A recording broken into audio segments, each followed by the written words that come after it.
What a beautiful day to have a wedding in Southwest Florida.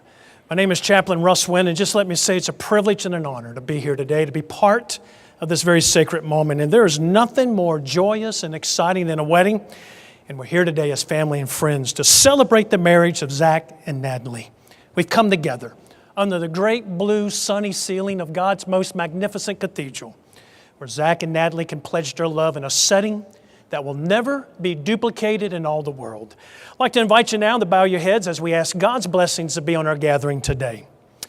Our Father, love has been your richest and greatest gift to the world. Love between a man and a woman, which matures into marriage, is one of your most beautiful types of loves. And today, we celebrate that love. And may your blessing be on this wedding service. Protect, guide, and bless Zach and Nathalie in their marriage. Surround them and us with your love now and always. We ask this in your name. Amen. Well, sir, the big question for you is this: who gives this lovely bride to this anxious groom? Her mother and I. Very good.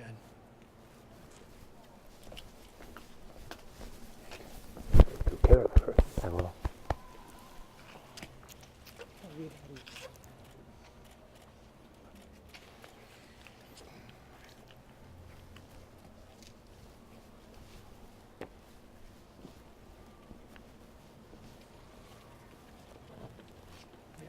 Well, what a journey together, a beautiful journey, and here we are today. I want to borrow a couple thoughts from Wilford Peterson, The Art of a Good Marriage, and he seems to capture marriage in a very unique way, and this is what he has to say. Happiness in marriage is not something that just happens. A good marriage must be created. In marriage, the little things are the big things. It's remembering to say, I love you at least once a day. It's never going to sleep angry. It is at no time taking the other for granted. The courtship should not end with the honeymoon. It should continue through the years. It is having a mutual sense of values and common objectives. It is standing together facing the world. It is doing things for each other, not in an attitude of duty or sacrifice, but always in a spirit of joy. It is speaking words of appreciation and demonstrating gratitude in thoughtful ways, and then he has this humorous piece. It's not expecting a husband to wear a halo. We'll let that sink in for a moment.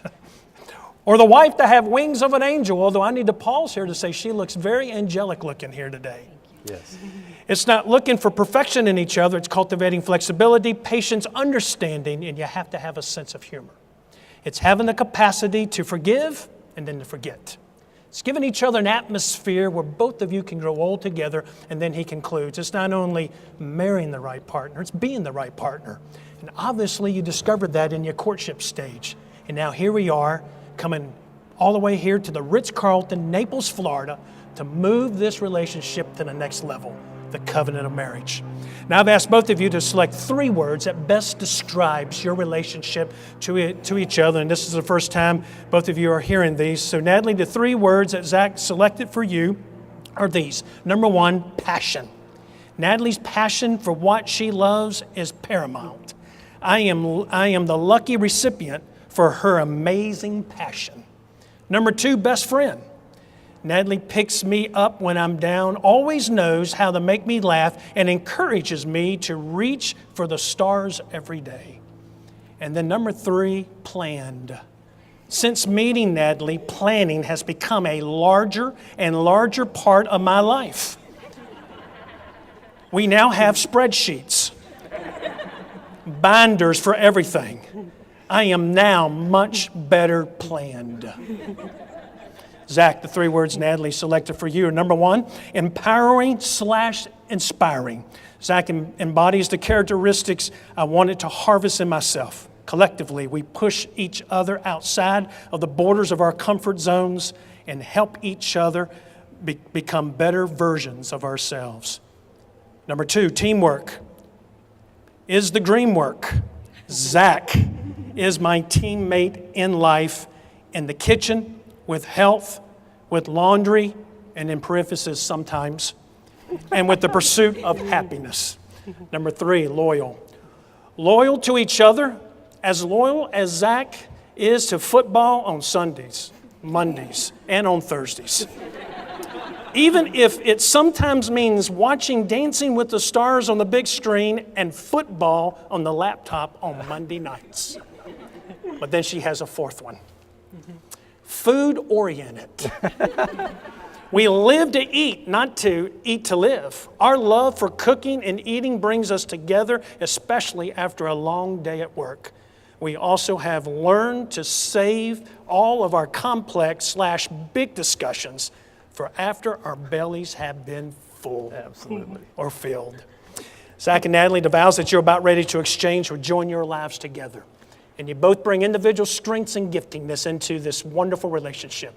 And as you stand together as a couple, may your love continue to grow and deepen as you do life together under this magnificent covenant called marriage. Now, these are the vows that both of you have selected. They are the traditional vows. And so, Zach, we're going to start with you. Okay. When you now repeat these vows after me. I, Zach, I, Zach, take you, Nathalie, take you, Nathalie, to be my wife, to be my wife, to have and to hold, to have and to hold, from this day forward, from this day forward, for better, for worse, for better or for worse, for richer, for poorer, for richer or poorer, in sickness and in health, in sickness and in health, to love and to cherish, to love and to cherish, until we are parted by death. until we are parted by death. This is my solemn vow. Solemn vow. This is my solemn vow. Nathalie, will you now repeat these vows after me? I, Nathalie, I, Nathalie, take you, Zach, take you, Zach, to be my husband, to be my husband, to have and to hold, to have and to hold, from this day forward, from this day forward, for better, for worse, for better, for worse, for richer, for poorer, for richer, for poorer, in sickness and in health, in sickness and in health, to love and to cherish, to love and to cherish, until we are parted by death. until we are parted by death. This is my solemn vow. This is my solemn vow. The vows which you have spoken are forever inscribed in your minds and in your hearts, and today both of you will be exchanging rings as visible, tangible symbols of the spiritual and emotional connection. These rings will announce to the entire world that you are now committed to the one that you truly love. They will also be a reminder of the promises that you made to one another. In exchanging these bands, you knit your lives together as one. So, Zach, as a symbol of your love,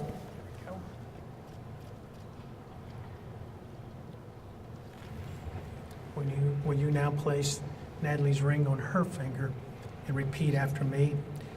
Nathalie, with this ring, Nathalie, with this ring, I give you my heart. I give you my heart. I promise from this day forward, I promise from this day forward, you shall never walk alone. you shall never walk alone. May my heart be your shelter, May my heart be your shelter, and my arms be your home. and my arms be your home. Very good. Nathalie, as a symbol of your love to Zach, would you now place his ring on his finger? Or repeat after me. Zach, with this ring, Zach, with this ring, I give you my heart. I give you my heart. I promise from this day forward, I promise from this day forward, you shall never walk alone. you shall never walk alone. May my heart be your shelter, May my heart be your shelter, and my arms be your home. my arms be your home. Very good. Go ahead and take each other's hands. I want you to look at the rings that you placed on them. Let me make a few comments about these hands. These are the hands of your best friend, young and strong and full of love for you, that are holding yours on your wedding day as you promise to love each other today, tomorrow, and forever. These are the hands that will work alongside yours as together you will build your future. These are the hands that will passionately love you and cherish you through the years, and with the slightest touch will comfort you like no other. These are the hands that will hold you when fear or grief fills your mind. These are the hands that will countless times wipe the tears from your eyes, tears of sorrow, and as in today, tears of joy. These are the hands that will tenderly hold your children, the hands that will help you to hold your family as one. And lastly, these are the hands that even when wrinkled in age will still be reaching for yours, still giving you the same unspoken tenderness with just a touch. These are your hands. Congratulations to both of you. Now, before I pronounce you husband and wife, there's one more thing I want you to do. As you can see, your wedding day is flying by.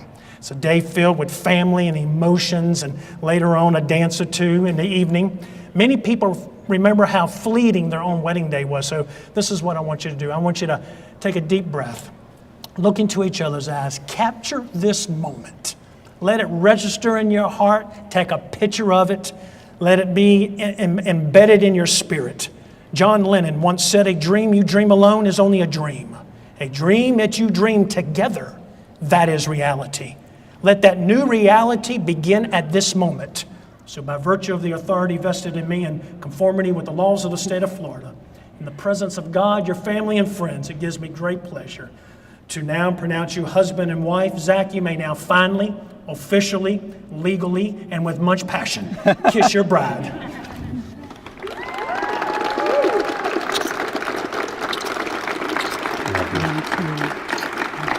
Okay, please.